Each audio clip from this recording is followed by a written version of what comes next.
the way I've been describing decentralized finance is, well, decentralized finance kind of has happened already with just plain Bitcoin. Bitcoin was probably the first decentralized finance platform, right? It allowed you to send transactions, send value across this sort of decentralized network, right? There's no central party that's controlling it. But the DeFi, like what has become known as DeFi is actually, like, when you think about financial services, like sending money, like if I gave money to PSAM, like that's like the very basic primitive. I can hold money in my pocket and I can send money, and that's sort of what Bitcoin does. But what people are labeling decentralized finance is these additional financial primitives that are being built on top of these open decentralized networks. So you start getting services like lending and what was the other one? Lending or stable coins or exchange or various derivatives that are happening on top of that. And so as we were creating all these sort of financial services that are built on the primitive of just holding and exchanging value on these open networks, that's starting to become labeled as a collection, collectively, as decentralized finance.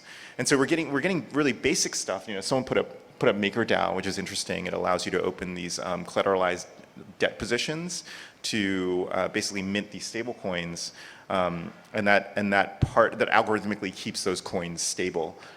Sometimes it works. Most of the time it works. Sometimes it doesn't. So that's one of the first ones. But there are also these derivatives that are being built on top of it. And I know PSAM and I were talking about it earlier. And what I mean by that is sort of derivative in the sort of fundamental sense of like things are growing from these core ideas. But I also mean derivatives like legitimate financial derivatives. Like people are doing things like sort of cutting up loans and fractionalizing loans and giving them out. People are doing futures and synthetic assets on top of these real assets. It's starting to get more and more esoteric, but it's also starting to become like a more complex recreation of financial instruments that people like us have really never had access to, which is really fascinating. Yeah, I mean, I think just to add to that, like what's very exciting for me in DeFi is, to riff off Kasima's last point, before this, if you were to essentially build a peer-to-peer lending platform, what I was trying to do, right? You would have to get licenses in each country. You would have to set up like 100 people shop to do operations, to do all these back office. With DeFi, you start to put a lot of that process into code. And so it streamlines a lot of this process. So I think it's going to sound like a very kind of esoteric, big hole. Like people fall into DeFi rabbit holes, right? And you have to kind of spend some time to understand like what's there. But I think the core essence of all this is it allows you to build financial services that is so much leaner than having a banking operation, right? So there is a company, and we can dive deeper into this. There's a company that does exchange. It's called Uniswap.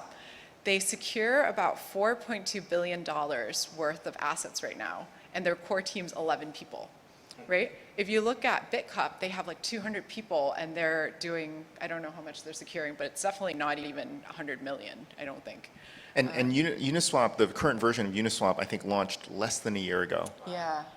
So it's an experimentation that's happening right now, but I think what will stay is the fact that you can streamline a lot of these back-end process. So what does that mean? That means your startup cost is cheaper.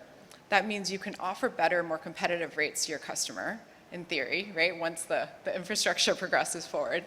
And then as a fintech startup, you get global market from day one, as opposed to having to go country by country and deal with that. So I think there's a lot of opportunity in that space. It's just still very early. And just to note that you get global access for sure, but part of that is like a bit of regulatory arbitrage you're doing as well, right? Like it exists, your service exists on this decentralized network. Like who controls it? Well, nobody. What jurisdiction is it regulated under? Who knows? And so that's definitely part of it. And that's both like a little bit scary, but also incredibly exciting.